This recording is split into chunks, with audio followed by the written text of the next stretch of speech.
Hey guys, okay, so I want to talk real quick about the Earth. How old is the Earth? Okay, we've got all kinds of conflicting information and conflicting data, and I want to believe that those that champion the cause of carbon dating are educated on what they're doing. With that said, I know that when you look at information like that, it's easy to get wrapped up in the excitement and the concept that what we're seeing now is a long-lasting effect. And this is how it must have been over this many years. We know this. The problem is we don't know that. We don't know how these molecules actually behave over the course of 1,000 years. We don't really know how they behave over the course of 100 years. We have good guesswork. I mean, we've got stuff from 100 years ago that we can test it on, right?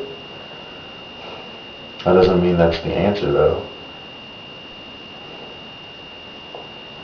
The age of the Earth frequently gets called into question because it gets used to try to debunk the Bible, trying to disprove the Bible. And that's one of the big reasons you hear about it, why people even care how old the Earth is. Okay?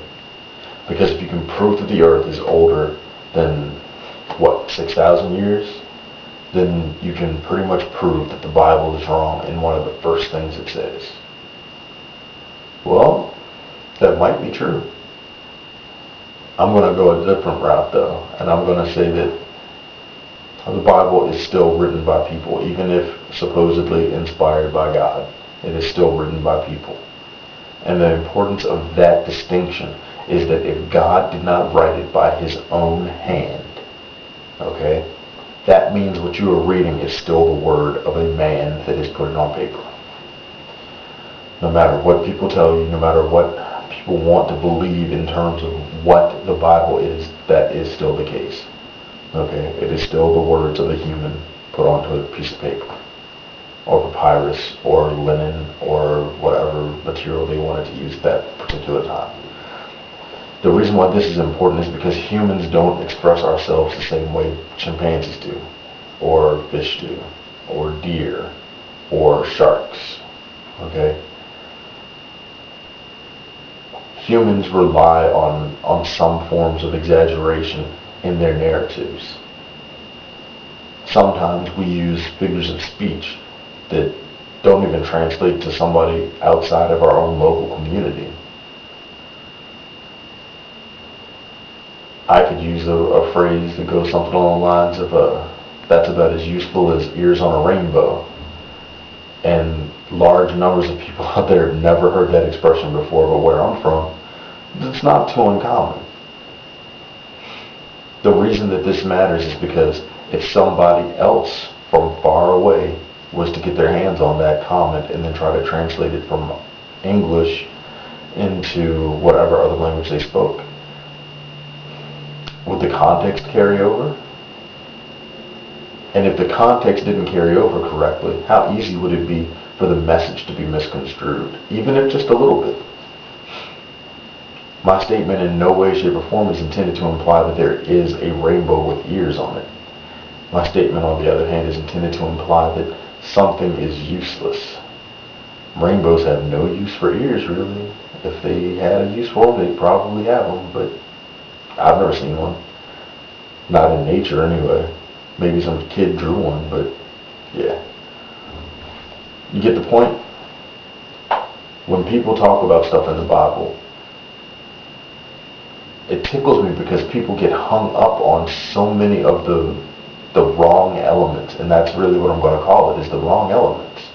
Because while people are focusing on whether God did it in 5 days, 7 days, 5,000 years, 6 billion years, people are focused on how and when, not the fact that God did it. Do you get that? These are the important things, and that's what happens when you translate something. We still to this day use the expression of exaggerated time. We'll say something happened in a minute that actually could have taken seconds. We'll say something happened in a minute that could have taken days. Why? It's just an extreme exaggeration just for the sake of expressing oneself. Who knows how or why they wrote it the way they did? Maybe it's literal. Boom, happened just like that. Maybe, I don't know, I wasn't there. Maybe it is just like I'm saying it is, that some things are just simply the way they're translated. Not everything, of course, but some things. And if you're so busy focusing on the little things, the details that to you might scream, it's fake, it's a book of myths. Well, you know what? I can't be of much help to you. But if you found this video and you found any of my videos because you're asking yourself, is there really a God? Do all those billions of people on this planet that believe in something out there, do they all have delusions? Are some of them just simply onto something that I haven't figured out yet?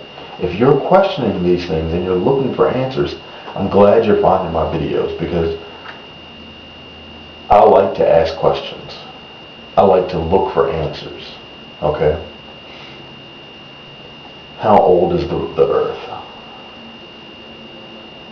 If you had the answer to that question, what would you do with it? What would it prove to you if you knew by minutes, hours, days, weeks how old the earth was? What good would it do you? Would it tell you that science is right or wrong? Would it tell you that the Bible is right or wrong?